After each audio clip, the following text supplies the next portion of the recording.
Well, hello, folks. Hey, welcome back to Taking in the Outdoors. Yes, sirree. One of Sty's favorite subjects. Taking in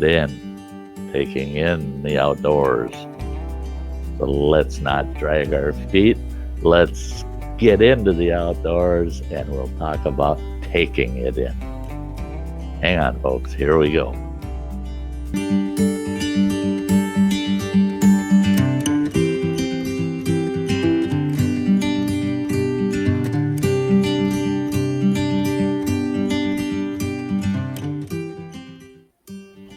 Hey, everybody. Yeah, let's take in the outdoors. Tonight's topic, let it snow. I know some folks out there that say, oh, that's Sty. He's a crazy old man. That guy, he's nuts. He's crazy. Oh, no, I'm telling you. I'm speaking words of wisdom here from experience. Let it snow. Boy, oh boy. Taking in the outdoors and let it snow. Well, there's so much in the winter months that we can do to take in the outdoors, right? Well, one of those things is snowshoeing. There's another, cross-country skiing, downhill skiing, sledding, just get up, grab a toboggan or a sled, go out, slide down a darn hill. Snowmobiling, ATVing, ice fishing. Oh, Lordy, there's no end. I mean, there's so much. You can go out, build yourself an igloo. You can go out, build a quincy. If you don't know what a quincy is, it's just a big pile of snow that you've hollowed out like an igloo. Fun projects, tons of them. All kinds of things you can do in the winter to get out and take in the outdoors. That's if you're able. Do you have time? Is there time in your work schedule to get out there and do these activities? Do you maybe you have reasons that are physical in nature. You just don't have the physical ability to go out there and hike in the winter, snowshoe, ski, build things, camp in the winter. You may not have the physical ability to go to that extreme, right? Well, I've got a way to take in the outdoors in the winter that is one of my favorites, even though I can go out and do several of those other activities. This is an activity I find time for every winter.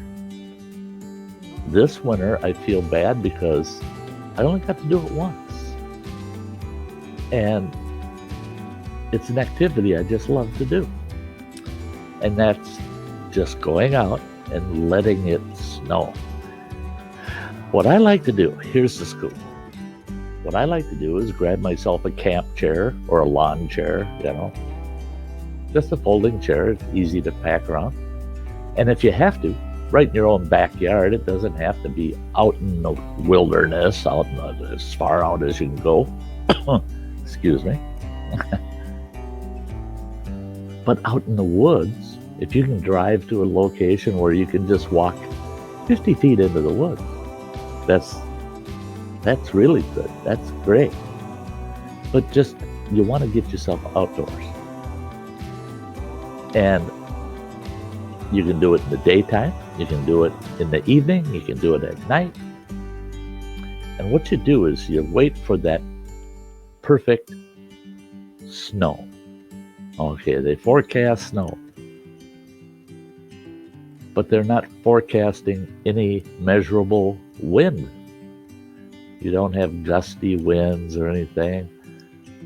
Maybe an occasional light breeze, but virtually no wind. It's just snowing, right? Now, snowstorms like that tend to be of typically two different types. When there's no wind involved and it's calm, you'll have that real fine, dusty snow that falls. The snowflakes are just tiny. Or you've got those big, fluffy ones. I mean, some as big as a quarter, you got these huge snowflakes coming down. You take that chair and a nice big thermos full of hot coffee, hot cocoa, hot cider, something hot to drink. Maybe even a snack. Stick a couple snacks in your pocket. Dress yourself up in layers nice and warm so that you know you can sit for at least an hour without getting all cold. You go out. You stick that chair in the snow. Unfold it, stick it in the snow. Stomp the snow down in front of it. And then plop in that chair right in the snow. Now I've plopped that chair in the snow where there was a snow drift, so I plopped the chair into the snow drift, and at the end of the snow drift, my feet are going to be there, so I don't have much to stomp down, and I sit in that chair, and the snow is almost at the bottom of my arms.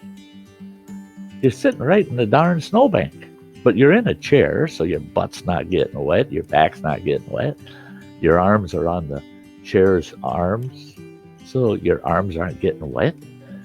And there you sit and just kick back and watch the snow fall and just say to yourself, let it snow. Doesn't take long. Does not take long at all. And all of a sudden you realize it is so quiet. There's all this activity, all these beautiful snowflakes falling. And it's calm. But it's even with all this motion going on, it is so quiet and peaceful and beautiful. And you just sit there and take it in. Just keep looking over that scenery, watching that snow falling.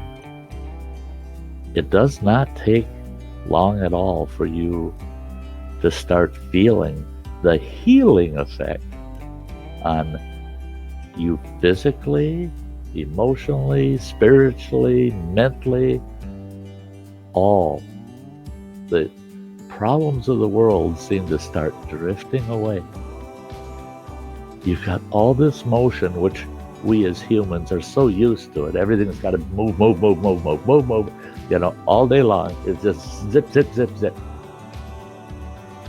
And you don't typically get that in the outdoors unless you're near fast running water, in a rainstorm, or sitting outside taking in the snow as you just sit back and let it snow. Just let it snow. Don't think about, I've had people say, if I did that, all I'd think about is I got to shovel snow. I'm going to have to shovel snow. Well, don't think that way. You can think that way when you get back to the house. Right now, all you want to do is sit back and be thankful that you can take in the outdoors without any of the other worries. You have no true physical exertion to do this, For some folks, it might be difficult to hike 50 feet or 100 feet into the woods or into a beautiful area to sit your chair. But then again, like I said, you can do it right in your own backyard. Just go out the back door with your chair, plop that bugger. And even if you got to plop it on your porch, if you got a roof over your head on the porch, set it on the porch and just look out and watch it snow. Just watch the snow. Don't care about the rest of the world. One of my best times ever taking in, letting it snow, was out at my old camp WTF, my old wilderness skills camp. I was out there all alone, middle of the winter, and so there wasn't a soul for miles and miles from where I was at. I took my chair out. Well, what it was I was reading. I usually read at night before I went to bed. Got done reading, said, I'm getting tired. It's time to go to bed. Put my book away. And I usually read by candlelight or else oil lamp light, And I walked to the other end of my shack and I'm looking out the window. And I couldn't believe it. Cloudy skies, right? Well, it turned to snow and big, fat snowflakes. And I'm looking out there and I'm going, I can't believe how winter's beautiful, because even on the darkest nights, it's still light because everything's covered in snow. That's all it took. I whistled for my dog. She come running and I said, come on, baby, we're going outside. I got all dressed up nice and warm. I got myself a big mug of hot coffee, grabbed a camp chair. I went out, stuck that camp chair in the snow, plopped on it, sat there. My dog jumped up in my lap and I wrapped her up in my coat. She was just a little chihuahua. Wrapped her up in my coat and we just sat there watching this snow just drop straight down. No wind, just dropped straight down. And I thought, I got to be careful. I could fall asleep out here. And it's like the wildlife realized, that boy's going to fall asleep out here. He's going to freeze to death.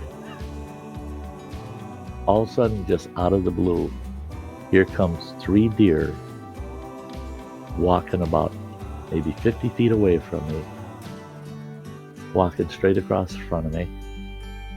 It's just, they were beautiful, walking through that falling, heavy, big flake snow. They were beautiful walking through. And I thought, that was my treat for the night.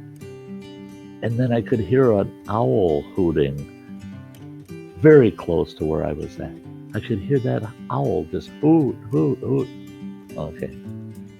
That I said, there you go. The deer were the cake, the owl was the frosting. Just about the time I thought, well, I do need to hit the bunk, the timber wolves started howling. Oh, was that beautiful. My little chihuahua popped her head out of my coat and she's looking. She's trying to figure out, where are those timber wolves? Where are they? She thought she was tough, yeah. But to hear those wolves howl and hear their howls carry, the sound to carry through the woods with that heavy, large flake snow. But yet I realized, if it wasn't for the wolves or the owl, I was hearing nothing. I couldn't hear those deer walking through. I saw them because everything seemed so silent unless the owl or the wolves were singing to me. And then just as the wolves kind of stopped their howling, I could hear a pack of coyotes way off in the distance doing their yipping and their little howls. They try to howl like a wolf and it don't work. But to hear that pack yipping to each other out there, it was absolutely wonderful. And I just sat there and took that in, and then realized my cup of coffee's gone. My pipe had gone out. I was having a smoke in my pipe. I got up, took the chair and Lulu, my little mascot, into the shack, and I looked at the clock. I had been out there for 2 hours in the dead of winter, taking in the outdoors. I hit my bunk, and I guarantee you, just like that, 5 minutes, I was sound asleep. I woke up so fresh the next morning. It's just like that 2 hours gave me the energy for the next 24. It was absolutely wonderful. So there you go. There's a method that's low impact, easy to do. Get out there and take in the outdoors and just let it snow. Okay, folks, this is Sty saying I appreciate every single one of you being here. If you haven't subscribed, please do hit the thumbs up. And I am going to catch you in the next episode, right? Hope to see you then. Bye-bye.